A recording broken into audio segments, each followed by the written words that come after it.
नमस्कार दोस्तों, प्रतिबद्ध क्लासेस में आपका स्वागत है। इस वीडियो में हमने मध्य प्रदेश लोक सेवा आयोग द्वारा आयोजित असिस्टेंट प्रोफेसर एग्जामिनेशन राजनीति विज्ञान विषय हेतु प्रीवियस ईयर्स में आए हुए प्रश्नों को संकलित किया है, जो आपके अभ्यास के लिए अत्यंत महत्वपूर्ण है। तो चलिए आरंभ करते हैं इसकी तीसरी कड़ी। हमारा आज का पहला प्रश्न है, राजनीति व्यवस्था का कौन सा प्राथमिक कार्य नहीं है? तो आपको बताना है राजनीतिक व्यवस्था का प्राथमिक कार्य में कौन सा शामिल नहीं होता है। आपको यहाँ पे ऑप्शन दिए हैं। ऑप्शन ए में है हित अभिव्यक्तिकरण, बी है हित संचयीकरण, सी है हित वृद्धि और डी है राजनीतिक संचार। दोस्तों, इसका सही उत्तर हो जाएगा option number C. Option number C के तहत हित वृद्धि राजनीतिक व्यवस्था का प्राथमिक कार्य नहीं होता है। अगर हम बात करें तो राजनीतिक व्यवस्था के प्रमुख व प्राथमिक कार्य में राजनीतिक सामाजिकरण के कार्य, राजनीतिक संस्कृति तथा राजनीतिक भर्ती इत्यादि को लिया जाता है। इसके अलावा हित अभिव्यक्तिकरण, हितों का एकीकरण या उनका संचयीकरण तथा राजनीतिक संचार शामिल होते हैं, लेकिन हित वृद्धि इसमें शामिल नहीं होता है। अगला प्रश्न हम देखेंगे, निम्न में कौन सा उदार लोकतंत्र का लक्षण नहीं है? आपको ऑप्शन दिए हैं। ऑप्शन ए है विधि का शासन, बी है मौलिक अधिकारों का प्रावधान, सी है राजनीतिक शक्तियों का विभाजन और डी है प्रतिबद्ध नौकरशाही। दोस्तों, सही उत्तर हो जाएगा इसका option number D. Option number D में दिया है प्रतिबद्ध नौकरशाही। ये उदार लोकतंत्र का लक्षण नहीं है। उदार लोकतांत्रिक शासन लोकतंत्र के विचारों और व्यवहारों, शक्तियों के पृथक्करण की प्रणाली, व्यक्तिगत अधिकारों और स्वतंत्रता की सुरक्षा पर आधारित होता है। इसमें न्यायपालिका की भी एक महत्वपूर्ण भूमिका होती है। इसमें विधि का शासन, मौलिक अधिकारों का प्रावधान, राजनीतिक शक्तियों का विभाजन शामिल होता है, लेकिन प्रतिबद्ध नौकरशाही का इससे कोई संबंध नहीं है। अगला प्रश्न हम देखेंगे, लुसियन पाई के अनुसार निम्न में कौन सी राजनीतिक विकास की विशेषता नहीं है? तो लुसियन पाई एक विचारक है, उनके अनुसार बताना है राजनीतिक विकास की विशेषता कौन सी नहीं है। आपको ऑप्शन दिए हैं, ए समानता, बी क्षमता, सी न्याय और डी विभेदीकरण। सही उत्तर हो जाएगा दोस्तों इसका ऑप्शन नंबर सी, न्याय। लुसियन पाई के अनुसार न्याय राजनीतिक विकास की विशेषता में शामिल नहीं होता है। राजनीतिक विकास का आशय होता है गैर लोकतांत्रिक समाज से लोकतांत्रिक समाज का विकास, अविभेदीकृत समाज से विभेदीकृत समाज का विकास। लुसियन पाई के अनुसार राजनीतिक विकास की केवल 3 विशेषताएं शामिल होती हैं। उसमें समानता आती है, क्षमता आता है और विभेदीकरण आता है। न्याय उसमें शामिल नहीं है। अगला प्रश्न हम देखेंगे, हंटिंगटन ने राजनीतिक विकास को निम्न में से किस बिंदु के माध्यम से प्रकट नहीं किया है? आपको ये बताना है हंटिंगटन ने राजनीतिक विकास को किस माध्यम से, कौन सा माध्यम इसमें शामिल नहीं है, जिसे नहीं माना है विकास का माध्यम बताएंगे। ऑप्शन ए है अनुकूलन, बी है लोचशीलता, सी है स्वायत्तता और डी है संसक्तता। तो दोस्तों, इसका सही उत्तर हो जाएगा ऑप्शन नंबर बी, लोचशीलता। हंटिंगटन ने राजनीतिक विकास को अनुकूलन, स्वायत्तता, संसक्तता इनके माध्यम से प्रकट किया है। इसमें लोचशीलता बिल्कुल शामिल नहीं होती। हंटिंगटन के अनुसार राजनीतिक विकास का अर्थ होता है राजनीतिक संगठनों व क्रिया विधियों का संस्थानीकरण। हंटिंगटन ने एक एकल रेखीय विकास प्रक्रिया को चुनौती दी है। अगला प्रश्न हम देखेंगे, निम्न में से कौन सा प्रतिनिधित्व का मॉडल नहीं है? तो आपको बताना है प्रतिनिधित्व के मॉडल में शामिल कौन सा नहीं है। ऑप्शन दिए हैं, ए आदिम मॉडल, बी है प्रदत्त मॉडल, सी है जनादेश मॉडल और डी है प्रतिरूप मॉडल। सही उत्तर हो जाएगा दोस्तों ऑप्शन नंबर ए। ऑप्शन नंबर ए में आएगा आदिम मॉडल। आदिम मॉडल जो है वो प्रतिनिधित्व का मॉडल में शामिल नहीं होता है। इसके अलावा प्रदत्त मॉडल, जनादेश मॉडल, प्रतिरूप मॉडल, ये तीनों मॉडल ही प्रतिनिधित्व के मॉडल से रिलेटेड है। प्रतिनिधित्व के मॉडल में ट्रस्टीशिप मॉडल, प्रदत्त मॉडल, जनादेश मॉडल, प्रतिरूप मॉडल ये शामिल किए जाते हैं। अगला प्रश्न हम देखेंगे, निम्न में से किस स्कूल द्वारा व्यवहारवाद की आधारशिला रखी गई है? आपको ऑप्शन दिए हैं, ए है वेल्स स्कूल, बी है ऑक्सफोर्ड स्कूल, सी है शिकागो स्कूल और डी है हार्वर्ड स्कूल। तो दोस्तों, सही उत्तर हो जाएगा option number C, Chicago school. तो शिकागो स्कूल द्वारा व्यवहारवाद की आधारशिला रखी गई है। व्यवहारवाद के विषय में बात करें तो व्यवहारवादी आंदोलन राजनीति विज्ञान की विषय वस्तु को वैज्ञानिक अध्ययन प्रविधि द्वारा समझाने का प्रयास कहलाता है। व्यवहारवाद का आशय मानव के प्रेक्षण योग्य व्यवहार का अध्ययन करना होता है। व्यवहारवाद की आधारशिला रखने का मूल श्रेय शिकागो स्कूल को ही जाता है। व्यवहारवाद को बौद्धिक रूप से भी कुछ विद्वानों ने स्टेबल किया है। उसमें चार्ल्स मेरियम का नाम पहले लिया जाता है। उन्होंने new aspects of the politics जो कि 1925 में बुक आई थी, उसमें इस विषय में बात की है। इसके अलावा हेराल्ड लॉसवेल भी इससे संबंधित है। Politics who gets what when how, ये उनकी बुक का नाम है। ये 1936 में आई थी और इन्होंने व्यवहारवाद को बौद्धिक रूप में स्थापित करने का श्रेय इन्हें दिया जाता है। तो ये दो नाम भी आप याद रखेंगे, चार्ल्स मेरियम और हेराल्ड लॉसवेल। अगला प्रश्न हम देखेंगे, राज्य पृथ्वी पर ईश्वर की यात्रा है, यह किसने कहा है? आपको ऑप्शन दिए हैं, ए है एमंडबर्ग, बी है हीगल, सी कांट और डी बेंथम। सही उत्तर होगा option number B, Hegel. Hegel जो कि जर्मनी के रहने वाले थे, जर्मनी के स्टुटगार्ट में उनका बर्थ होता है।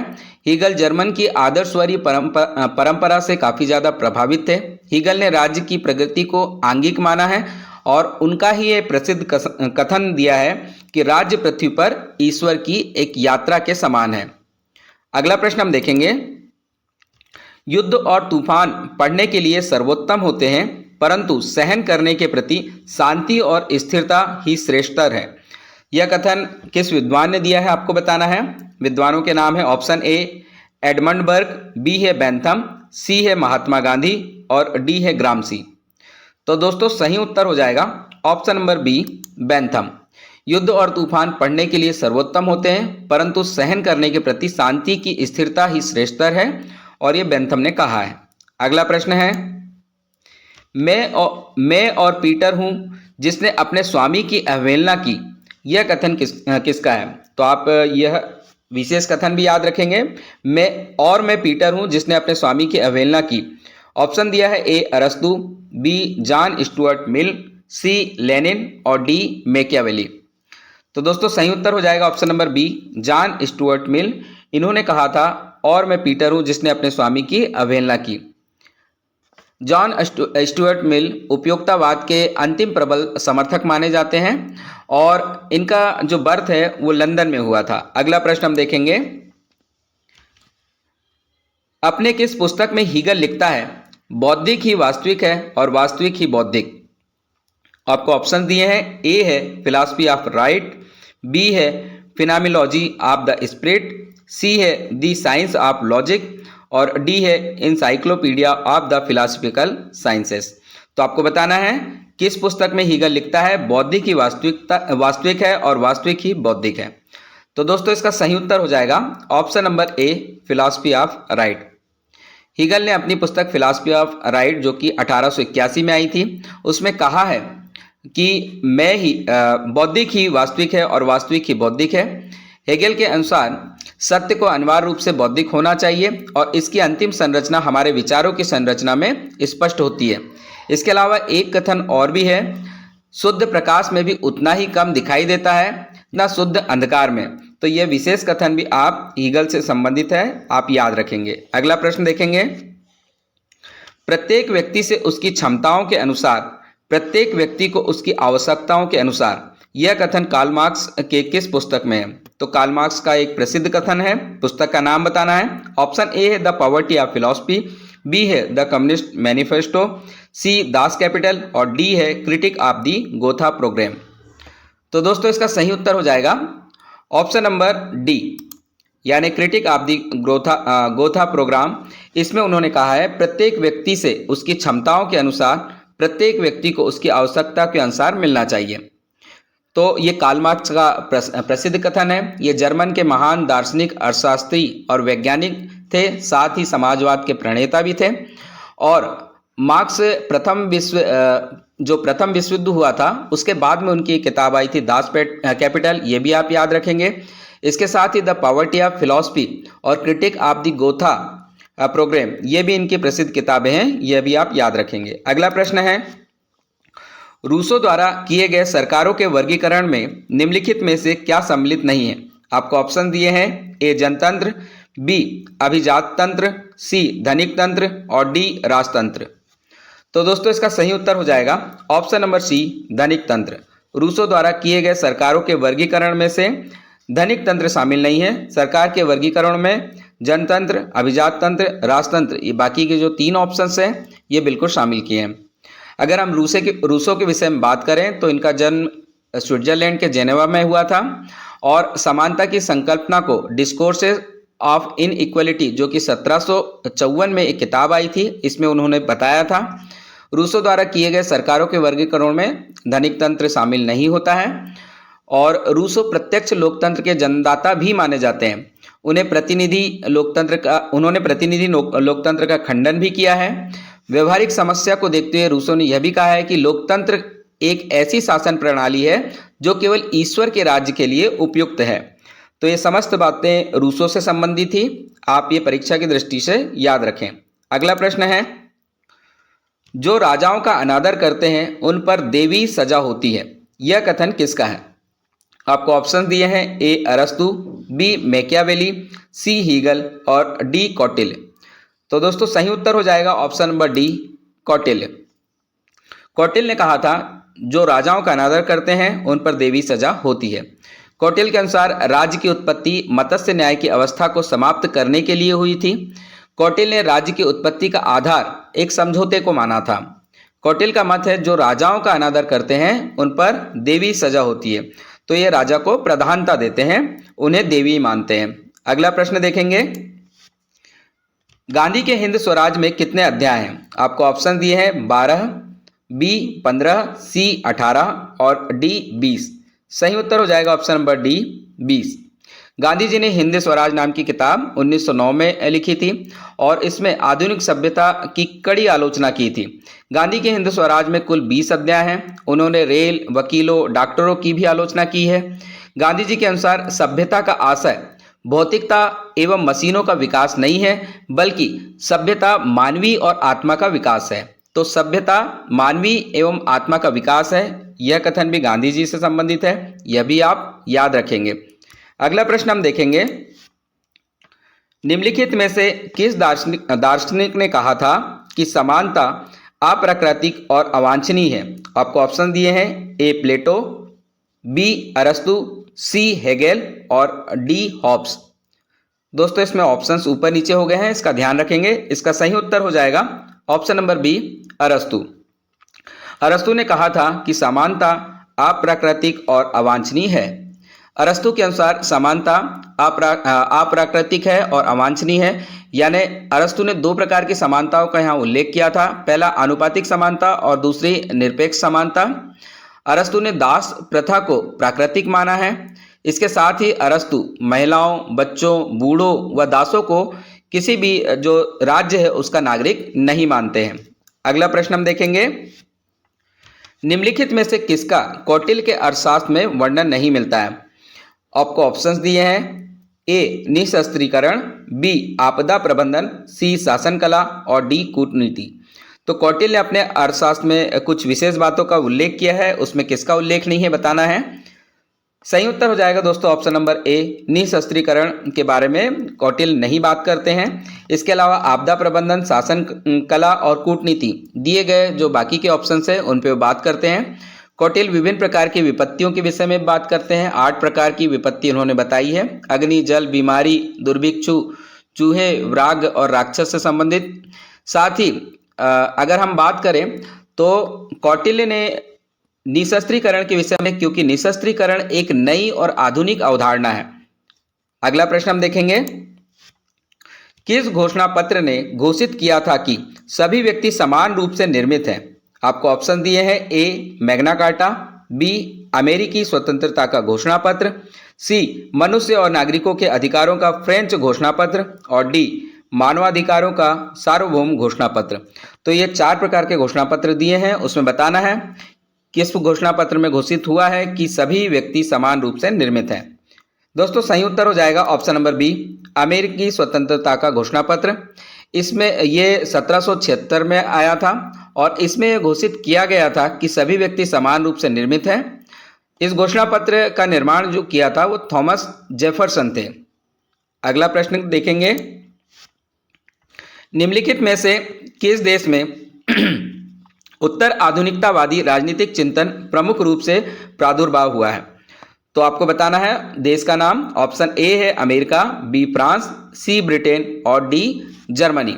तो आप उत्तर आधुनिकतावादी राजनीतिक चिंतन प्रमुख रूप से किस देश में आया है? तो दोस्तों सही उत्तर हो जाएगा ऑप्शन नंबर बी, फ्रांस। उत्तर आधुनिकतावादी चिंतन का प्रादुर्भाव मुख्य रूप से फ्रांस में माना जाता है। इसके प्रमुख समर्थक की अगर बात करें तो इसमें मिशेल फुकोल्ट आते हैं। ये उत्तर संरचनावादी मार्क्सवादी विचारक हैं। और आधुनिकतावाद से अलग उत्तर आधुनिकतावाद विवेक की सीमा भी निर्धारित करता है, इसके लिए उत्तर आधुनिकतावाद इसे कहा जाता है। तो याद रखिए, उत्तर आधुनिकतावाद एक विवेक की सीमा भी स्थापित करता है, ये याद रखना है आपको। अगला प्रश्न है, किसने कहा आर्थिक समानता के बिना राजनीतिक स्वतंत्रता एक मिथक है? आपको ऑप्शन दिए हैं, A T H. Green, B J S. Mill, C G D H. Cole और डी एच.जे. लास्की। तो दोस्तों सही उत्तर हो जाएगा ऑप्शन नंबर सी, जी.डी.एच. कोल।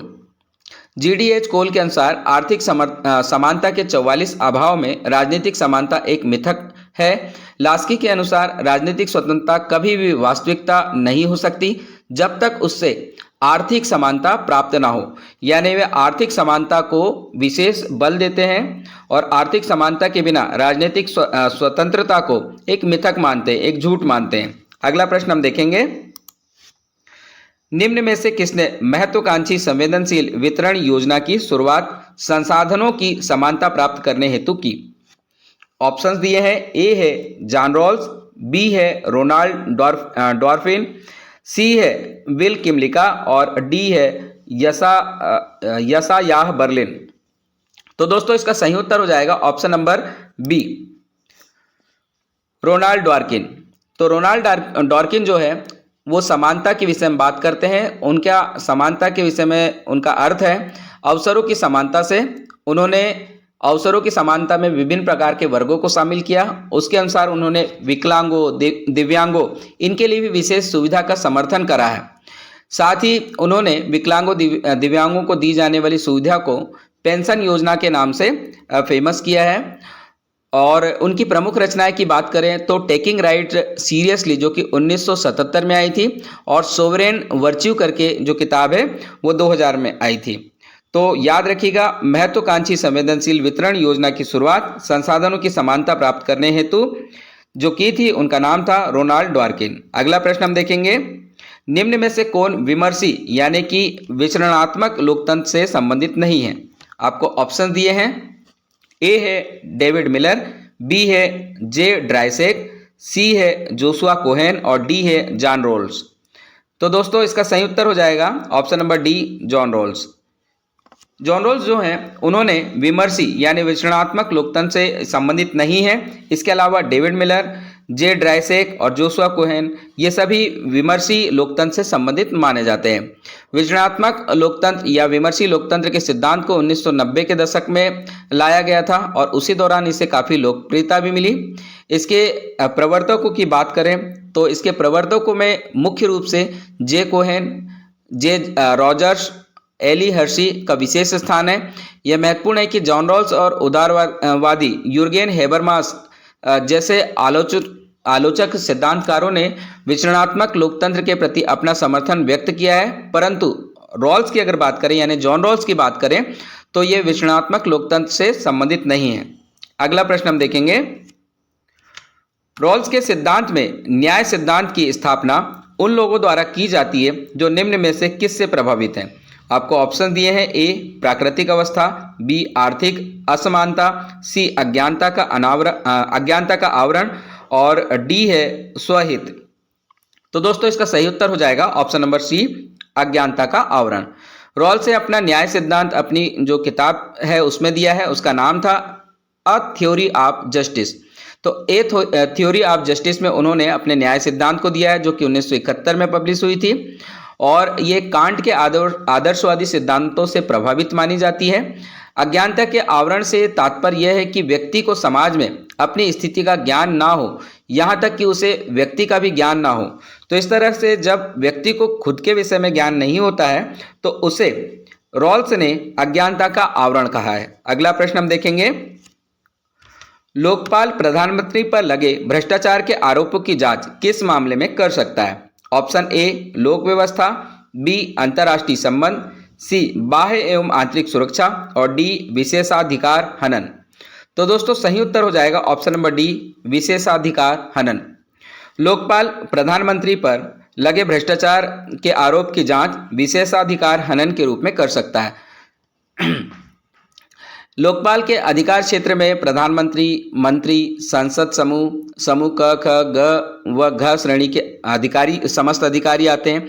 केंद्र सरकार में कार्यरत सभी अधिकारी इसमें शामिल होते हैं। अगर हम लोकपाल विधेयक की बात करें तो ये 2011 में लाया गया था। संसद द्वारा इसे 2013 में पारित किया गया और राष्ट्रपति जी ने इसमें 2014 में साइन किया था। इसके अलावा अगर हम बात करें करंट में लोकपाल की, तो करंट में लोकपाल जो है न्यायमूर्ति अजय मानिकराव खानविलकर हैं। तो आप ये याद रखें। अगला प्रश्न है, प्रधानमंत्री उज्ज्वला योजना का उद्देश्य है। तो केवल इसमें उद्देश्य आपको बताना है। ऑप्शन ए है गरीबी रेखा के नीचे के परिवारों की महिलाओं को निःशुल्क एलपीजी का वितरण, बी है निर्धन परिवारों को निःशुल्क बिजली कनेक्शन का वितरण, सी ग्रामीण क्षेत्रों में निःशुल्क सोलर पैनल का वितरण और डी है विद्यालयों में निर्धन विद्यार्थियों को निःशुल्क दूध का वितरण। दोस्तों सही उत्तर हो जाएगा ऑप्शन नंबर ए प्रधानमंत्री उज्ज्वला योजना, जो कि जिसमें गरीबी रेखा से नीचे के जो परिवार हैं उनकी महिलाओं को निःशुल्क एलपीजी का वितरण किया जा रहा है। उन्हें धुएं और लकड़ी इत्यादि को ईंधन के रूप में उपयोग करने से उनके स्वास्थ्य इत्यादि पर प्रभाव पड़ता है। तो इस चीज़ को रोकने के लिए मई 2016 में 1 मई 2016 को सबसे पहले उज्ज्वला योजना का आरंभ किया गया। अगर इसके दूसरे संस्करण की बात करें तो प्रधानमंत्री जी द्वारा अगस्त 2021 को उज्ज्वला योजना का दूसरा संस्करण उज्ज्वला योजना 2.0 आरंभ किया गया था।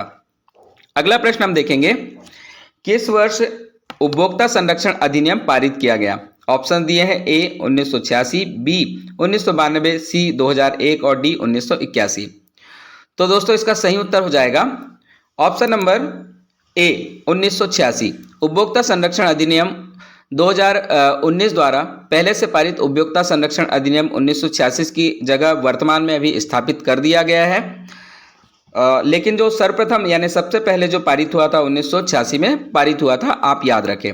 तो नया अधिनियम भी आप याद रखें, 2019 में इसे रिप्लेस कर दिया गया है और नया जो अधिनियम है उपभोक्ता संरक्षण अधिनियम 2019 के नाम से वर्तमान में है। अगला प्रश्न हम देखेंगे, सूचना के अधिकार अधिनियम 2005 के अंतर्गत लोक सूचना अधिकारी द्वारा आवेदक को सूचना प्रदान करने की अधिकतम अवधि है।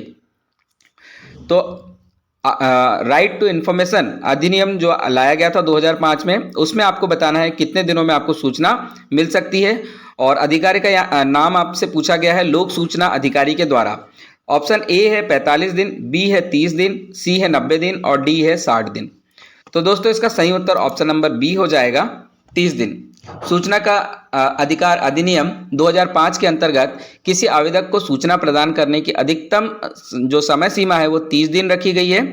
30 दिन में जन सूचना अधिकारी PIO के मामलों में उसे जानकारी देनी होती है। इसके अलावा 35 दिन का समय दिया जाता है सहायक जन सूचना अधिकारी के मामले में।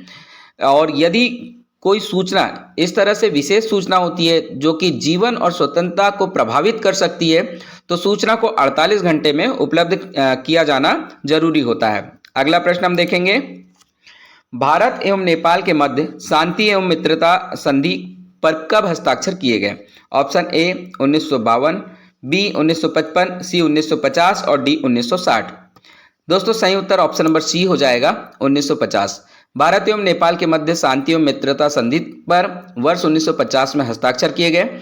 ये भारत और नेपाल के मध्य एक द्विपक्षीय संधि है जिसका उद्देश्य दोनों दक्षिण एशियाई पड़ोसी देशों के बीच घनिष्ठ राजनीतिक संबंधों को स्थापित करना है। अगला प्रश्न है, छावनी परिषद के संदर्भ में इनमें से क्या सही नहीं है। आपको ऑप्शन दिए हैं, इसका निर्माण कार्यकारी संकल्प द्वारा होता है, बी यह यूनियन रक्षा मंत्रालय के प्रशासनिक नियंत्रण में कार्य करती है, सी इसकी स्थापना नगरीय प्रशासन द्वारा कैंटोनमेंट क्षेत्र के सामान्य नागरिकों के लिए होती है और डी यह एक सांविधिक निकाय है। तो दोस्तों छावनी कथन है वो है ऑप्शन नंबर ए, यानी इसका निर्माण कार्यकारी संकल्प के द्वारा होता है। ये गलत है। छावनी बोर्ड या छावनी परिषद रक्षा मंत्रालय के अधीन एक प्रशासनिक निकाय के रूप में कार्य करता है। यह जल आपूर्ति, प्राथमिक शिक्षा और स्वच्छता के क्षेत्र में भी काम करता है। अगर इसकी स्थापना की बात करें तो छावनी बोर्ड की स्थापना 2006 के छावनी अधिनियम से हुई थी। अगला प्रश्न है, पंचायती राज के लिए अशोक मेहता समिति का गठन किसने किया? आपको ऑप्शन दिए हैं, ए जवाहरलाल नेहरू, बी इंदिरा गांधी, सी दिया है मोरारजी देसाई और डी है वीपी सिंह। तो दोस्तों सही उत्तर हो जाएगा option number C, Morarji Desai. Panchayati Raj से संबंधित अशोक मेहता समिति का गठन दिसंबर 1977 में किया गया था। उस समय पे प्रधानमंत्री मोरारजी देसाई का कार्यकाल चल रहा था। यह जो समिति बनी थी ये 13 सदस्यों की समिति बनी थी और अशोक मेहता इसके प्रमुख थे। साथ ही अगर इसकी रिपोर्ट्स की बात करें तो 1978 में इन्होंने अपनी रिपोर्ट केंद्र सरकार को सौंपी थी, लेकिन इसकी सिफारिशों को सरकार द्वारा अपर्याप्त माना गया और उसके बाद में इसे अस्वीकार कर दिया गया। अगला प्रश्न है, संयुक्त राष्ट्र की सदस्यता का निर्णय लेती है, तो संयुक्त राष्ट्र की सदस्यता का निर्णय कौन लेता है बताना है। ऑप्शन ए केवल महासभा, बी केवल सुरक्षा परिषद, सी सुरक्षा परिषद बाध्यकारी परामर्श पर लोकसभा और डी है सुरक्षा परिषद के अबाध्यकारी परामर्श पर महासभा। तो आपको बताना है कि इसमें से कौन संयुक्त राष्ट्र की सदस्यता का निर्णय लेती है। दोस्तों सही उत्तर हो जाएगा ऑप्शन नंबर डी, सुरक्षा परिषद के अबाध्यकारी परामर्श पर महासभा। संयुक्त राष्ट्र चार्टर के अध्याय 2 में इसका उल्लेख किया गया है। इसके अनुच्छेद 3, 4, 5, 6 में सदस्यता संबंधी उल्लेख है। संयुक्त राष्ट्र चार्टर में सुरक्षा परिषद के अबाध्यकारी परामर्श पर महासभा सदस्यता का निर्णय लेती है। अगर संयुक्त राष्ट्र की बात करें तो इसकी स्थापना 1945 में हुई थी और इसके जो संयुक्त राष्ट्र के अध्यक्ष हैं वो उसकी बात करें तो वर्तमान में एंटोनियो गुटरेस जो हैं ये इसके क्षमा चाहेंगे, इसके जो सचिव हैं एंटोनियो गुटरेस इसके वर्तमान के सचिव हैं, महासचिव हैं। तो दोस्तों ये हमारा आज का अंतिम प्रश्न था। इसी तरह के अभ्यास प्रश्नों के लिए लगातार आप हमसे जुड़े रहें और प्रीवियस ईयर्स में आए हुए विभिन्न परीक्षाओं के क्वेश्चंस को बार बार आप सुने ताकि आगामी परीक्षा में आपको अत्यंत लाभ मिले। लगातार आप हमारे साथ बने रहिए। धन्यवाद। जय हिंद।